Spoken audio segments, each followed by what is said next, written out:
everybody. Welcome back to A Billion Reality.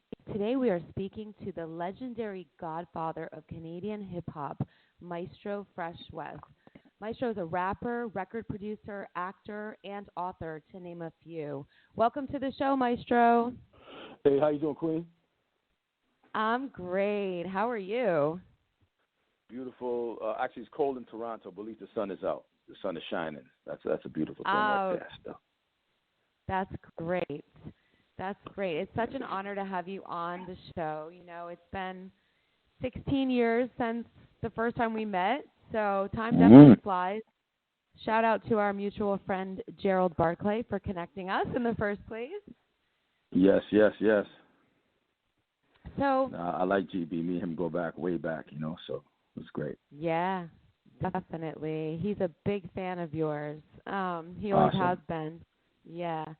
So you were like the pioneer of Canadian hip hop. What was it like starting out in the hip hop scene in Toronto?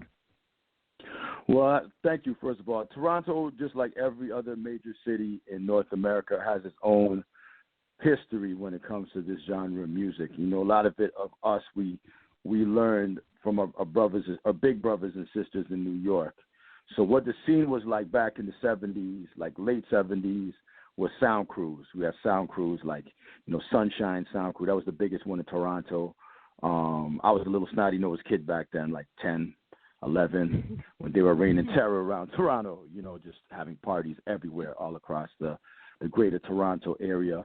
Later on, we started doing, there was a radio station called CKLN 88.1, which is Ryerson University. And at 15, I became one of the first MCs on that show. So my mentor at the time was a brother by the name of Ron Nelson. So that was 1982, 1983. And I started doing, every other week or so I'd be on just rhyming over some beats, over some break beats. And that was our world. Our world was just this little fledgling radio station, college radio station out of Toronto. And it was an honor for me to be one of the first MCs on that platform right there, where the city at the time we thought was the world knew about me. I'd be coming back to school on Monday, and people would be like, yo, my teachers would be like, yo, I heard you. I heard your radio. I heard you on the radio, so that was a beautiful experience for me. And then, it evolves. Then there's other artists coming out, and the main thing wasn't just about performing on radio. It began to be, opening up for American acts who come to Toronto. So I was fortunate enough, like one of the first groups I opened up for was a group called UTFO out of Brooklyn. And then after that, it was a group which you might have heard of, might not have heard of, called the Beastie Boys. I love them, of course. Mm-hmm. So when I opened up for, we didn't have much music or MTV back in those days. So when we saw these white dudes, it'd be like, who the hell? Who are these guys? You know what I'm saying? Because we didn't know what they looked like. We just heard their voices. So rest in peace, MCA, who was the first MC I ever seen jump into a crowd. He was doing mosh pit, mosh dive-in, whatever they call it, back in the early 80s. And I didn't understand what the hell that was until years later. But shout out to Beastie Boys. And, but I have to give kudos to other artists as well out of my city. Like, you had the Dream Warriors, then you had Michie Me and LA Love, which were two acts that were the conglomerate that they used to rock with was one called Beat Factory. So Beat Factory was like the OVO of Toronto back in the late 80s, mid to late 80s. Everybody who was doing anything except me was rocking with Beat Factory at the time. And those were the groups that they had. And shout out to them and Ivan Berry and them because, Scott LaRock and KRS-One of Boogie Down Productions had a track with Michie Me in 1987 called Elements of Style. And just to have that collaboration with the Bronx, where hip-hop originated, and to see it, Toronto getting shouted out in the back of the Criminal Minded album, it said, shout out to Ron Nelson and the Toronto Posse. And when I saw that, I knew it was on and popping. I knew they were talking about us as a whole. And once New York put that battery in the back, it was we didn't turn back, But then, Scott LaRock unfortunately got killed. And just it just Wow. goes to show you what happens, how much impact one life could make, and the removal of one life, what that could have the impact that could have made. I mean, Scotland Rock was thinking Absolutely. about working with other Toronto artists like MC Rumble, Rumble and Strong. You know, they were a group out of Toronto. A matter of fact, KRS-One battled MC Rumble. You know what I'm saying? And it was Oh, like they developed a wow. camaraderie. Yeah, man. And Bismarck, he was beatboxing for KRS-One when they battled my boy. You know what I'm saying? So Right. we had, yeah, man. And Toronto and New York, we always had that big brother, younger brother relationship. Mhm. And they really supported us, you know. So maybe we didn't get support, maybe on New York radio, whatever like that, but the artists were supportive, and you know, just to see that right there, and then even later with Mishi with MC Light's label, First Priority, they put her on, you know. So all Yep. I that remember time right her. there, 1988, 89, that was a formative years of actually 87, 88. Those were the formative years of you know, Toronto artists making the transition from just making demo tapes to and performing on opening for acts to actually making records and getting that Amazing. international acclaim. So that was really the battery in my back to see what was going on over there like, with them. And I changed my name from Melody MC to Maestro Fresh Wes in 1988. And I realized that if you Okay. get your own video on Much Music, there's an opportunity that you'll get some type of publicity. So I shot my first video, cost me $5,000, and we got on light rotation on Much Music, which is Canada's version of MTV. So I was excited. I'm like, me and my squad, we were excited. Like this For 1988, sure. I got a video. I mean, it was whack. The quality was whack, but I was so happy at the time that, you know, just I had an idea and I made it come into fruition, and it was a beautiful thing. So the That was a next level was crucial. yeah, Sorry. it was Yep. very crucial. It was Mm. yeah, It was and a I was stepping in inspired by your. what. Say it again. Oh, sorry. There was a little bit of a delay. It sounds like that was a very empowering thing to have the big brothers kind of come and give you guys that support, even as artists, and then to get your Yeah. music video out was like a huge stepping stone for you, and you know, towards the direction that you ended up going in. I'm sorry, I didn't mean to cut you off. There's just a little bit No, of no, no, delay. no. That's fine. That's fine to Yeah. interject. Like my whole thing is instead of waiting for opportunities, you make opportunities happen. So a lot of Beat Factory artists and a lot of other artists from Toronto, they used to I used to see perform in a show called Electric Circus. And Electric Circus was a show where, you know, R&B acts could go on, hip hop acts could go on and perform. So I just followed what I saw what people were doing with Beat Factory, and I said, I'm going to do my own thing. Let me try to get on Electric Circus myself. They got at me. I performed one time. They must have liked me. They asked me to come back on one more time, and Stevie B, I guess he calls it the music, the genre freestyle music, or the Mhm. dance artist Stevie B. He just so I happened remember to be him. visiting. Yeah, man. Well, that was a very Okay. pivotal point for Canadian hip hop because him being in Toronto at Oh. the time when I was performing Let Your Backbone Slide for the very first time, he saw what I did, liked what I did, pulled me aside and said, "Listen, man, you know, like we were about to sign for a company called Eureka Records with BMG. That was a label that we were about to try to get Let Your Backbone Slide as a single on. But then, you know, once we met Stevie B, we halted the brakes, and then he introduced us to the label that he was on, which was LMR Records, which is a small little label in New York. But that was the label that was putting out his music, so he put me on to his people's, and the rest is history. Cause you know, Let Your Backbone Slide. I got my record deal, and then we turned that into an album deal from a single deal. And I'm proud to say that Let Your Backbone Slide is the first single from Canadian hip hop ever to go gold. And the album went platinum. You know, the rest was history. But if it wasn't for Stevie B right there, the outcome wouldn't have been the same because, yeah, we would have been linked Wow. with probably like a small label in Canada, but we were trying to sign with Canadian labels before, but they weren't really feeling like how I was sounding, the direction I was, you know.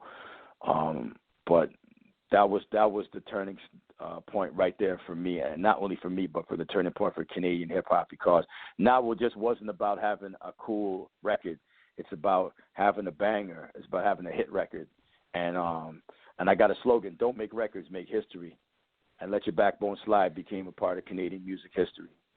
So definitely so that did. was that, Like man. That was the big mm-hmm. that was a big thing from 19. I gave you a rundown from like the 70s, 79 to like 89. In Toronto. Yeah. That's the foundation right there. When Yeah, I moved man. to Toronto, so it's an interesting dynamic that you just told me about, and being from New York and then moving to Toronto and then meeting you. Everybody that I had met up in Toronto, they were like, "What? You met Maestro Fresh Wes?"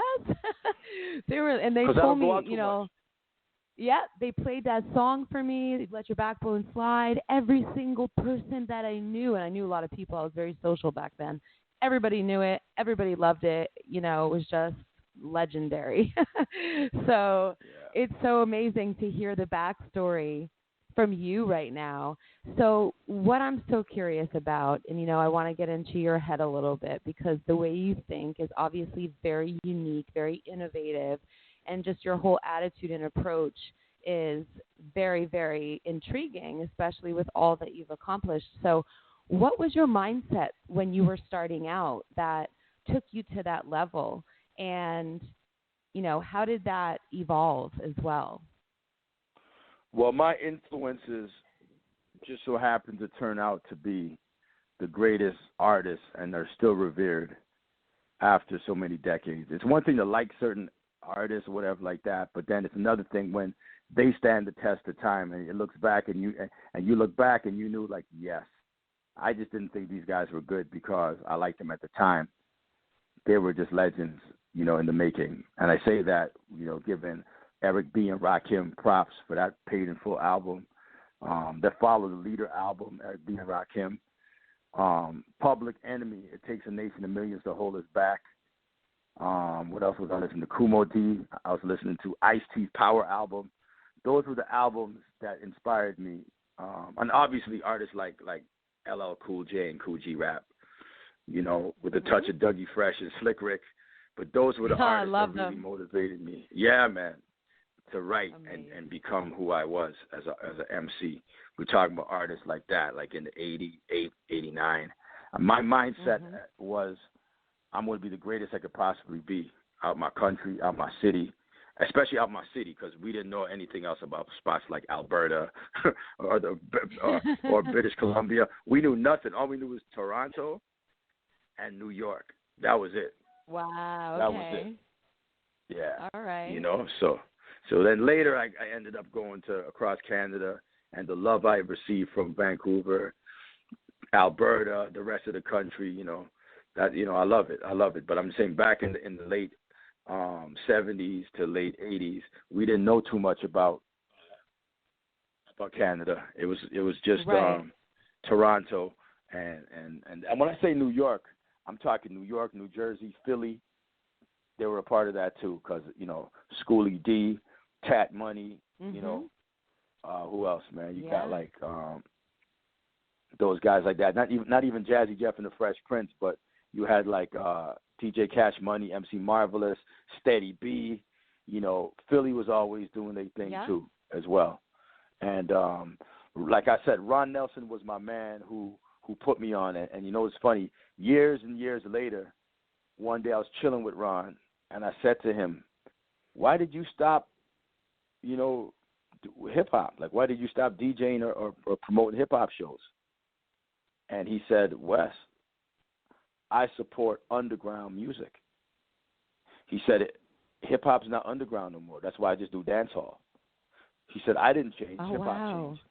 And that made so much sense because Ron Nelson was the guy, Jess. He would be bringing Just Ice, KRS-One, Biz Markie, Big Daddy Kane. He's bringing these guys to Canada for the first time, Insane. And that's when hip-hop was underground, And when hip-hop wasn't underground anymore, he stayed the same. He stayed doing underground music, and that underground music, which stays the test of time, is dancehall.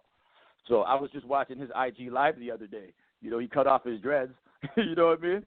But he saw me. He was like, yo, Maestro, But Ron Nelson was Yep. a very, very instrumental person. Like, we used to go to his jams. You know, I opened up a Big Daddy Kane on Christmas Eve, 1989. That was the last time I ever did a concert hall, but I used to battle MCs back in the days of the concert hall. Before I had my record deal, you know, we had a scene, you know, we definitely had a scene, and I'm honored to be a part of that underground scene. So when I got my record deal, nobody could say that I didn't pay my dues, because these cats, I was considered old in 1987. Wow. I was considered And you old. have been in it for 10 years or so. Yeah, but Already, I was considered right. old school. I was considered washed up, done, because if you didn't have records like Michie Me did at the time, or what Beat Factory was doing at the time, it was like you're changing in the guard. This is new. You're old. What are you going to do? Come up with another demo and we hear you rap on CKLN college radio? Get out of here, guy. That's old. You know what I mean? So, but when I came with the Maestro Fresh Wes and the black tuxedo, I shut everybody down. It was like I shut everybody up. It was like, okay.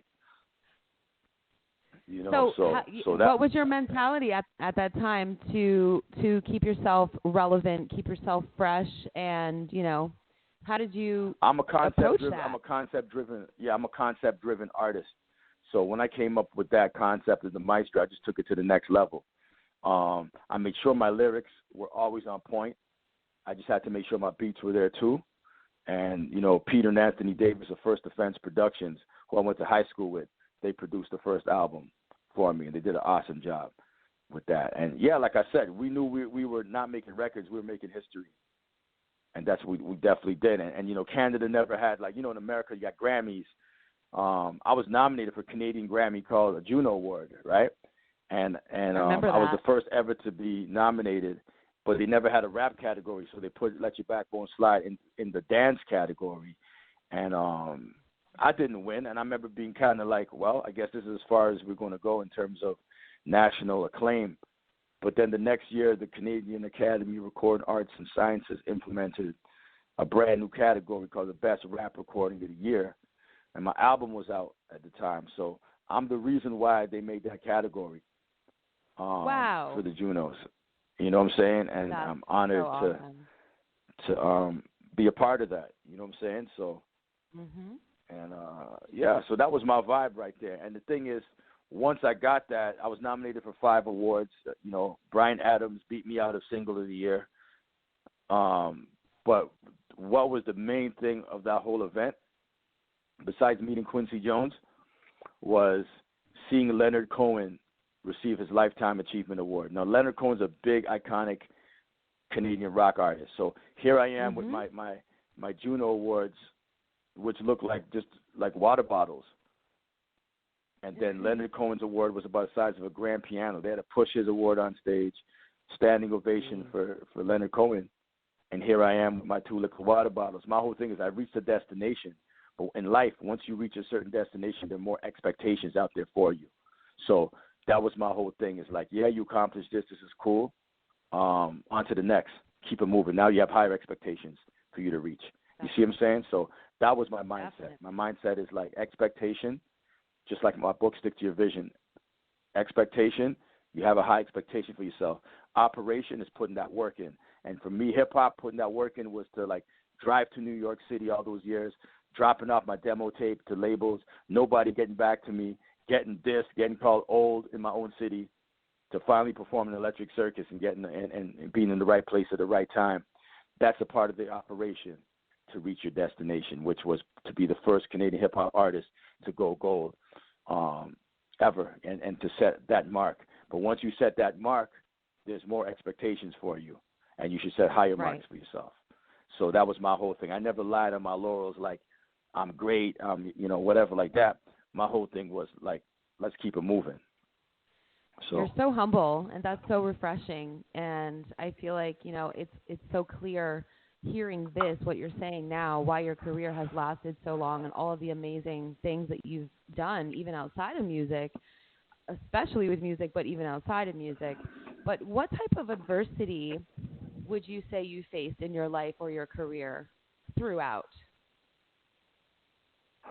Adversity? Well, yeah, like, you know, my family, you know, like my mom, she wasn't really about me being a rap artist. You know, my community, everybody was hungry at the time. They, you know, they thought they were just as good or better than me, or I was lucky or whatever like that. But, you know, I'm better than you. Not I'm saying that after 4 decades later, you know, not at the time, but, you know, a lot. And it's funny, I'm saying that after you just said I was humble, but it's true. Like, I was better than a lot of artists. I humbly say that. Cats weren't ready. I was doing this since '82. Right. And this is well, 89 now. And Mhm. yeah, so I was very poised and ready to take things to the next level, where a lot of artists, they just weren't ready at the time, you know what I mean? So that was the vibe, you know. And I mean, cats were kind of mean, you know, because I guess they felt they were just as good or better. And you know, I could, in life you can only lead by example, and I think I did a good job of trying to, you know, lead by example. But if you're not ready, you're not ready. Like, what do you want me to do? You're not ready. You guys aren't ready at the time. Put that time in, and maybe you'll get. I'm glad your neighborhood pats you on the back, but like, listen to your lyrics, listen to your, like, how you're coming, like your song structure, you know, your chorus. Right. You're not taking time. Like, you know, you can make it happen too. You know, so that was the vibe back then. I was just going to say, yeah, you're humble in the way that you never stop reaching for another goal. Like, you're never just going to say, okay, I reached this mark, like, I'm done. So that's the humble part. But you need the confidence to accomplish what you've accomplished as well. So I don't think that the confidence means that you're not humble. Yeah. Yeah, and I will also say, to clarify, back in 89, 90, I'm not telling cats, y'all ain't ready. I'm not saying that. I'm just letting history show itself. Like, I'm just letting you guys, you know, play yourself to see that, you know. You know, and you know, at the end of the day, I was still striving to get better, and striving to, you know, build up the genre, build up the community with this genre of music that, you know, for whatever reason, I was the one that was supposed to do what I did, I guess, you know. And trust me, I did my best back then. And like I said, I was proud to see what Mishimi and LA Love did, proud to see what the Dream Warriors did, being the first group out of Canada to go platinum in the UK. Like, they had Gangstar opening up for them. Like, how crazy is that? Dream Warriors tour and Gangstar is the opener. Like that, and they're straight out of Toronto. You know what I mean? So we have history in the hood that it's very important that we document this, because we're in a world now that our history can be erased by a push of a button, and then people won't know certain things. So when you tell me you want to reach out for a podcast, it's important that I drop these gems on you, so you know, and listeners out there know, because we're in a time where people aren't reading no more, or if they're reading, it's off a computer. Well, if that information is erased, you'll never know about it, right? So we got to really embrace what we have, embrace the time that we have, and I'm grateful that you want to have me on your podcast. That's awesome.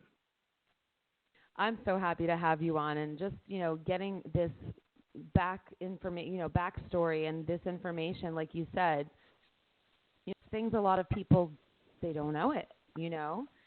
So at what point, it's not their fault they don't know. It's not their fault. No, of course. And you know, I mean, and people are being distracted. They're distracted by other things out there, you know, that they're not, you know, the history of something that happened, you know. I just realized, someone said on the last podcast I did that I put out albums in 4 different decades. And I never realized that. And I'm like, yo, I'm arguing with the guy who's interviewing me. I go, nah. He goes, yeah, Wes, you want me to show you? And he did a list. And he goes, you know what? You probably have another album in 5 decades. So if I put out an album in this decade here, that would be like, putting out albums in 5 different decades, man. And to me, I don't lie on my laurels. I'm glad what I've done. But like I said, I'd never forget, you know, I won a couple of Junos, and it was the first. But when I saw Leonard receive his Lifetime Achievement Award, it showed me I got so much to do. You know what I mean? And it might not be me making music per se. It could be me being an actor, me producing my own shows, what have you, like that, you know? But just always keep it moving, man. And we're in a generation right now, in a time right now, Jess, where necessity breeds innovation. We're confined right now. So this is time for everybody to reassess who you are and not let what's transpired within the last 8 weeks change the essence of who you were before this happened. You know what I'm saying? Right. And I love that you were saying the other day when I spoke to your phone, you know, you were making the best of the situation, putting the lighting in your house and, you know, getting ready to do online shows. And it just shows what type of versatile person you are. You don't let the circumstances change your mission or your ambition. This is what I'm going to do. If something happens so much in about a second you. where I get, if something.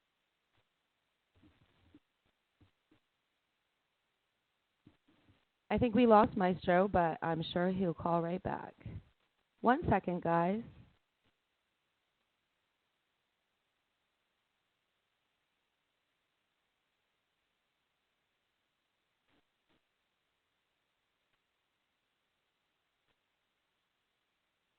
Just going to go to a commercial, and we'll be back in 1 or 2 minutes.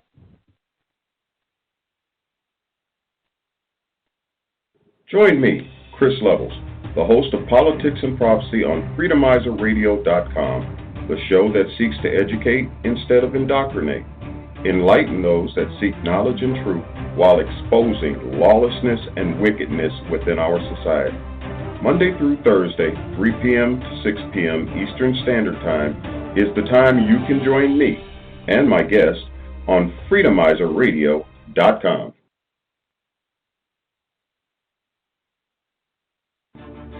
We're starting a brand new show on Freedomizer Radio, The Pilgrim Show. I'm your host, Nate Moss, the Guru Pilgrim. It's a show about technology and politics, bringing you all the latest news and information to keep you up to speed and in the know. I'll be offering advice and tips on technology and sharing my own thoughts on a wide variety of topics. Join me on the journey into freedom and philosophy, Saturdays from 4:30 to 6 Eastern Time, 1:30 to 3 Pacific, right here on Freedomizer Radio.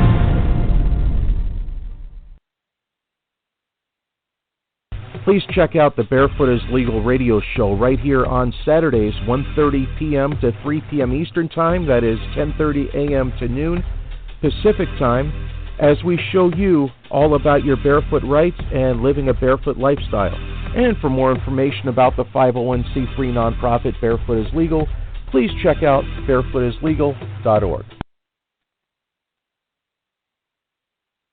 Join me, Chris Levels, the host of Politics and Prophecy on FreedomizerRadio.com, the show that seeks to educate instead of indoctrinate, enlighten those that seek knowledge and truth while exposing lawlessness and wickedness within our society. Monday through Thursday, 3 p.m. to 6 p.m. Eastern Standard Time is the time you can join me and my guest on FreedomizerRadio.com.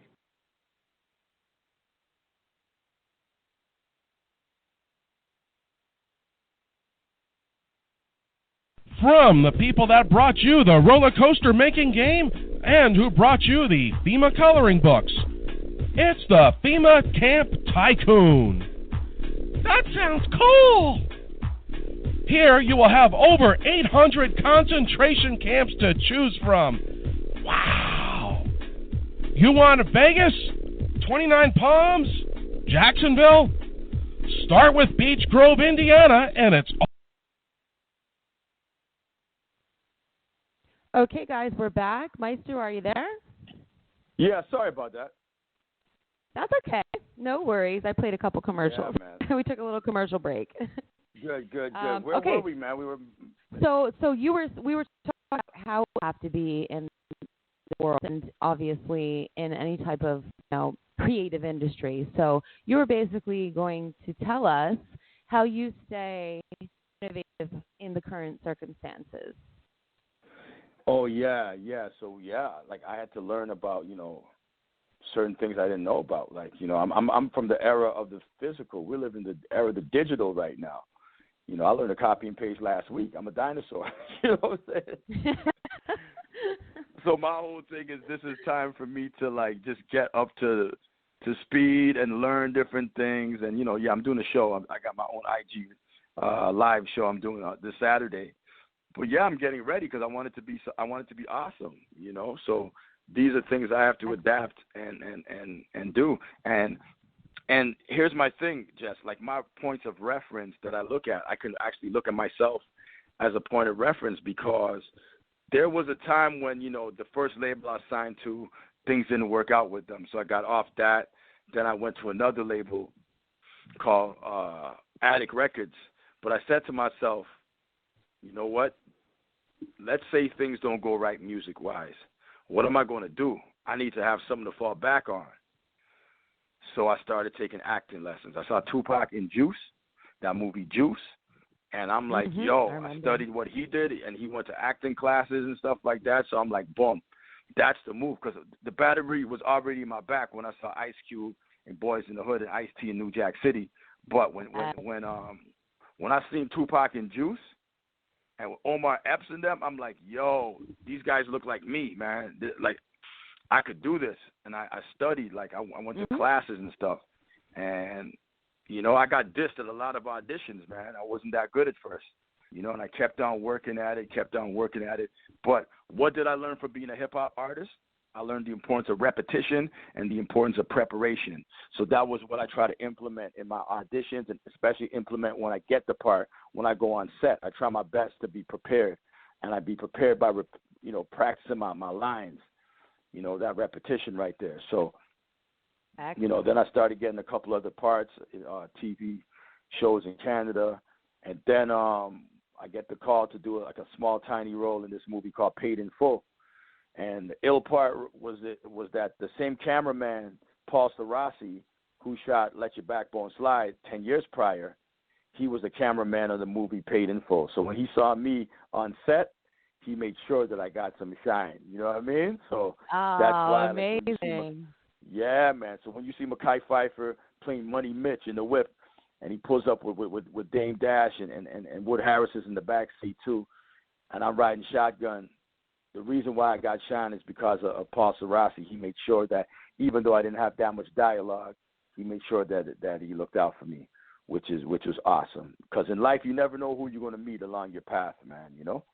True. So that's the picture dope, Yeah, that's the one I posted to he made sure the show I got today. Yeah, man. Yeah. I love that picture. It's awesome. That's great. Yeah, man. So what was the reason why you decided to move into other creative endeavors outside of music? Because I said if one door closes, it's good to have something else, and I didn't want to, you know, make my passion my liability. So when I say stick to your vision, I mean, you work at it, but if you got to find other hustles while you work on that, you got to do that, you know. So my other hustle was film and TV. You see what I'm saying? Awesome. And by doing that, that took the load off of my shoulders. That I could make music when I want to now. You see what I'm saying? That's awesome. Diversify. The portfolio. But the main thing is, you don't want to make your passion your liability. And a lot of my friends, you know, not just in Toronto, but New York as well, you know, that was what they did. They were good at doing music, doing beats, or rhyming, and that was it. They didn't want to try to learn different skills along the way. And, you know, I'm glad that my life experiences made me, you know, want to do what I did. Definitely. Absolutely. Yeah, diversify or die. Not literally die, but, you know, you got to roll with the time. You got to eat, man. Yeah, definitely. And, you know, I think for an artist, a musician, you know, a rapper, anybody creative, they love to dabble in other creative endeavors anyway, because it's all still like a creative outlet, right? So, but I love that you know, you went through the training process. You took it very seriously, like as you do with everything that you get involved with, it sounds like. So. And, you know, I took a screenwriting course in Ottawa at Algonquin College. You know, I mean, I might have a gold record or whatever. Big deal. Who cares, man? It's like, who cares? You know what I mean? It's like you got to, you know, I'm doing film and TV now. I said, well, let me try to do something else. Let me just learn different things because you never know. They could come in handy along the way. So that was my whole thing. So now that we're going through a situation, like I was saying earlier, where we're confined and where, you know, necessity breeds innovation. Well, yeah, I got to be innovative. I got to make sure my show on Saturday, Instagram Live, is dope. I got to make sure that these projects that I'm putting together are dope. You know what I mean? And we'll see we'll see how it goes from there. You know, I mean, think about it. You know, we're friends with GB, Gerald Barkley, who's known for shooting like Wu-Tang Clan videos. The thing with you know, he shot Shadowbox at the same time he shot one of my joints. And I was going to New York in 2017, and I wanted to shoot a video with my brother Cool Keith from Ultramagnetic. So I said, you know what, let me call GB. I know he doesn't live in New York anymore, but I said to him, listen, I want to shoot a video for this track. Do you know any reputable directors in the city that could, you know, do a small little thing for me, you know? He got back to me and said, you know what, Wes, I'm going to come down to New York and I'll shoot it for you my damn self. Oh, wow. That's incredible. How that whole thing went. I'm not surprised. You're not surprised, but the thing is, I came to him just as a referral. Like if you got a brethren, like a young brethren out of film school or something like that, because I don't got the TV dollars, bro. I just got, because I know you're doing big things with Master P and yada yada yada. I just want to know, like, I haven't been in New York in a while. I respect you as a director. You know my work ethic. You know how I'm do my thing. Maybe you could put me on to somebody. He's like, I'm not going to do that. I'm going to come down and I'll shoot that for you my damn self. And that's how that happened. As a matter of fact, after he finished shooting that video, he edited another video I had with Razzcast for me. So you don't burn relationships, man. Don't burn bridges. Like Paul Sarasi saw me. He's the same cameraman for Let Your Backbone Slide in 1989, my video. But when he was the same cameraman for the movie Paid in Full 10 years later. So when he saw me, he made sure I got a little shine. And then GB, yeah, he shot my videos like, you know, 92, 93, whatever, like that, 94. But he didn't care. I still needed some help. He still came through to shine on me, put that shine on me. So that shows right there the importance of relationships, maintaining professional relationships. Where even now I'm working on a script, man, and I'm putting stuff together, and I had a couple questions. I called the the producer of my old TV show, just for some advice. Like, nah, Wes, I'll help you out with this. Wow. And I go, wow, I didn't expect that. I just expected him to put me in the right way. He's like, I'm not only going to put you in the right way for what you did for us with the show, I'm gonna help you along the way. And if you want to work with me in the future, that's fine. It doesn't matter. We worked 8 years together doing a sitcom, 8 seasons. Thank you. And if you need help, and he didn't say none of those words, but that's what's up. You know what I'm saying? So yeah, it's right, I tell people, I love man, that you got to watch how you treat people along the way, man. You know? Yes, absolutely. I love that you're saying that, because in this business, in the entertainment industry in general, but, you know, the music business, the film industry, people burn a lot of bridges, and I've learned along the way, and I have to say that GB's taught me pretty much almost everything I know in this business for the last 20 years. I was very blessed to have him as a guide, but it's so important. I've seen that it's so important to build relationships and to have each other's back, and to, you know what I mean? Like, so I love that you're pointing that out, especially for the audience who's listening in, especially if they're striving artists, you know? So I think that's incredible. You know, the thing, man, I'm a student, man. I've never had any artists to learn from. So I always learn from people younger than me, you know?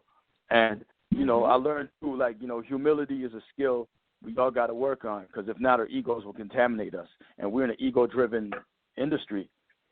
But if we don't practice our humility, it's a wrap, you know what I'm saying? So I put out a book called Stick to Your Vision, and I thank Drake. Drake wrote me a beautiful testimonial, greatly appreciated, you know, which was awesome, you know. And Chuck D from Public Enemy wrote the foreword for me. Oh, wow. And, yeah, man, so that's awesome to have, like, you know, the biggest artist in the world from your city, you know what I'm saying, give you a nice little testimonial, and then the lead man of the greatest hip-hop group of all time writing the foreword for you. That's like hip-hop highlights for me, man. You know what I mean? Powerful. Very powerful. Yeah, man. All of you Yeah, are. man. All of you are. Mhm. Yeah, man. Thank you. But that's my whole thing is, man, I say don't make records, make history. And, you asked me how, my mindset was when I was writing Backbone Slide years ago. I was listening to iconic artists who weren't iconic at the time. They were just dope artists because it took a few years before you considered a legend. You know what I'm saying? Mhm. But, like, Ice-T is a legend. I was listening to Power, the Power album. I was Eric B. and Rakim. Rakim is the greatest. I was just listening, It takes a nation of millions to hold us back, that Public Enemy album. Who would have thought back in '89 that album would still be considered in 2020 arguably the greatest hip-hop album of all time? So the music that influenced me to do what I did is still considered to be some of the greatest that ever came out of creation in the genre of music. You know what I'm saying? Absolutely. So, yeah, man. So, and I'm proud of my city. Yeah. Mhm. Sorry, I didn't mean to cut you off. Saying? No, you're saying you're no, I was just about to say that. No, I'm sorry. You go ahead, Jess. This is the tricky part about doing live radio, especially because I'm in Serbia and you're online. Sometimes there's a delay, but we'll work it out. But I wanted to just bring up something. I know you don't like to really talk about this much, but I know personally that you've helped so many others get started in this business, and that says a lot about you as a person. And I know that you're not very public about that. And what's your perspective on why don't you why is it not public info? I mean, it's no big secrecy, nothing like that. I just feel like if you help people, you help them. That's it. You know what I'm saying? I feel like help people privately, you're rewarded publicly. And that's my whole thing. I've been rewarded publicly for a lot of things. I must be doing something right, along the way, So that's all my thing is, the root word of humanitarian is human. So if we're human, you're supposed to help somebody. You know what I'm saying? I love that. That's so, Beautiful. People see me with my son, and I'm helping him with his homework, and I'm like, man, people are like, yo, you're a good father. I'm like, how? Like, you didn't ask to be here.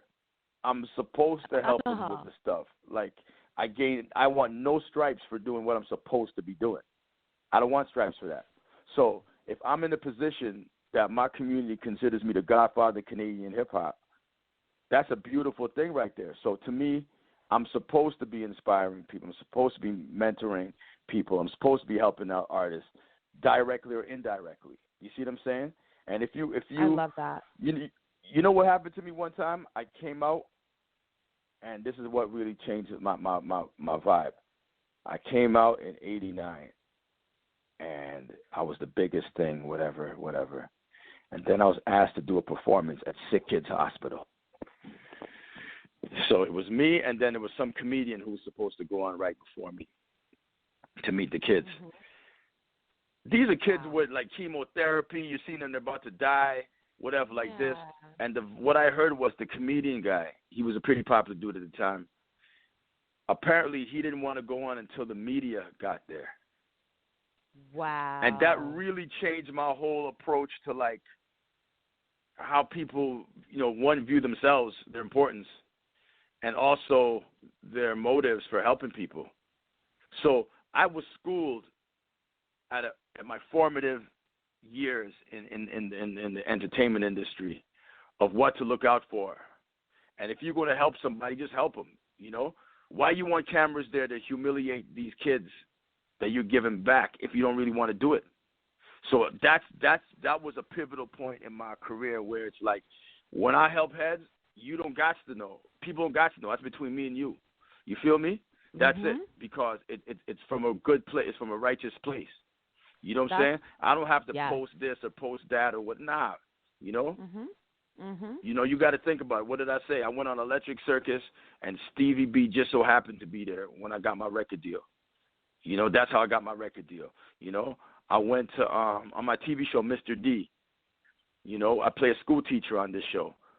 Well, when I went into the audition, I found out that the guy who the show was based on was a guy I went to high school with who became a teacher at the school who I based my audition on. You know what I'm saying? So, right. So you could say planet Earth got 7.5 billion people, but the one person I used for that to reference point for that audition was that just so happened to be the same person that show was built about. You know what I mean? You know, and that could be like a coincidence or whatever like that. But a lot of good things, synchronicity, a lot of good things have happened to me in life. I've been rewarded publicly, and I don't want to change. I'll help people privately, man. It's cool. You don't gotta. It doesn't have to be a big shebang because, like I said, the root word of humanitarian is human. So if I'm a human being, my obligation is to help you. We're going through the biggest global pandemic that we ever seen. You know, I went to grab a coffee this morning. I seen this dude struggling with 3 bags, man. 3 bags. Wow. Like, there must be 3 heavy bags. He's going up the steps. He had to bring 2 up. Then he had to come back down, bring the next. And I asked him, I go, you know, do you need any help? He had it, you know, he said, nah, he's okay. He didn't look okay, but he's at a point where this is where the world is right now. You feel me? But like I said, I'm not going to change or let what has transpired with the last 8 weeks change the essence of who I've been for the last 52 years or whatever, last 30 years of my years as an artist, last 52 years of my life as a human being. You know what I'm saying? Amazing. So that's where I'm at. So you're supposed to help people. You're supposed to offer help. Did I want a pat on the back if I helped him out with his bag? No, that was my obligation to at least ask him if he wanted help.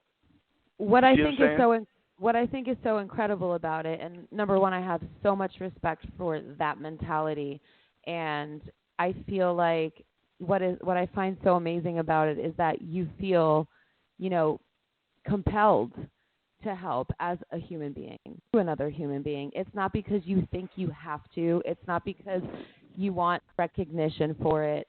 You don't want any stripes, as you said. It's something that you truly feel, and it just says a lot about you. Not everybody's like that, unfortunately. We need more. Listen, I'm only going to be here for a minute. Tomorrow's not promised. So, like I said, I'm only going to be here for a minute. Tomorrow's never promised. But what impact did I make on my community while I was here? And I'm going to say rest in peace to Fred the Godson, MC out of the Bronx, man, who just passed away of COVID. Exactly. You know? Yeah. And he's 6 degrees of separation because he worked with a good homie of mine, Showbiz, from DITC, you know? And he just passed away of COVID. So we're only here for a minute, but how much impact are you going to make on your community while you're here? And that's all I can do, just make the most impact. And that's what I'm doing. And while I'm here, like I said, don't make records, make history. And what I mean by that, Jess, is you know, you got the opportunity to do something, you got the opportunity to say something. So make it last and make it resonate from generations to generations. And that's all I can do, man. Just do the best on that level. I love that, and I feel like you're speaking to the whole concept of success versus legacy. So clearly, your legacy is something so much bigger than success, and everything you talked about today, it reveals exactly that. So thank you for sharing all of that and your perspective and just the way that you think and your approach to life. It's very inspiring. Well, thank you. Thank you. You know, and like I said, I gave examples of how people were kind to me, examples of how these opportunities have come to me. I must have done something right along the way, right? Of course. and 1,000%. I'm not afraid to fall, man. I'm not afraid to fall because when you fall, you get back up, and that's what I'm trying to show, you know, my son. That's why, you know, I coach his football teams. That's why I try to show these kids coming up. It's okay to fall as long as you get back up. And take it to the next level, man. So while I'm here, I'm going to continue. And who knows, I'll probably drop another album this decade, so I'll be able to say an album out in 5 decades. How cool is that? You know It's incredible. Hey, you know what? It's perfect. We're moving into the 5th dimension, and you're going to drop the 5th decade album. It's perfect. Crazy, right? It is. So, before you go, how has becoming a father changed your life? My son is awesome, man. It's not about me anymore. It's about this young man who didn't ask to be here. You know, I started life late, man, you know, but He's 11 right now, and he's in the back just playing Fortnite with his friends. So I'm Oh. glad they have that type of interaction. But it's an honor to be a father. It's an honor, and I can say honestly, I have not taken a day off of being the best father I could potentially be every single day. I never took one day off. That I can say to him. And I say that because, Jess, we're in a time right now where all we got is, we have the present time right now, but you have time to reflect on certain things you did with your family. And, we go through pictures and all that stuff. I go, remember how small you were like that when you're playing football? Remember your dad coaching you? You know what I'm saying? Of course. We remember these little things, and we reminisce, and these are the times. And I have no regrets like, oh, man, I wish I could have took him to the park here, or, man, I wish I could have done that. And maybe a lot of it happened just because I didn't have my son till I was, older, so it wasn't like I was trying to catch up on nothing. You know what I mean? I didn't feel like I was missing on nothing. So I don't like going out. I'd rather hang out with the dudes. So we just hang out a little more now. You know what I mean? Beautiful. But, yeah, awesome. Man. So that's the vibe. But thanks for having me, man. I hope. Sorry for that little glitch right there.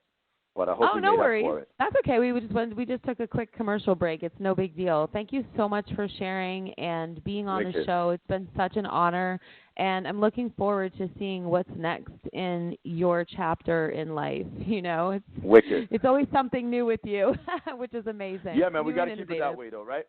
Yes, absolutely. Okay. All right, Serbia. Take care, Toronto. Oh, I'll be coming up there in a couple of months. We'll meet up. Love it. Okay, hon. Take care. Okay, bye. Bye.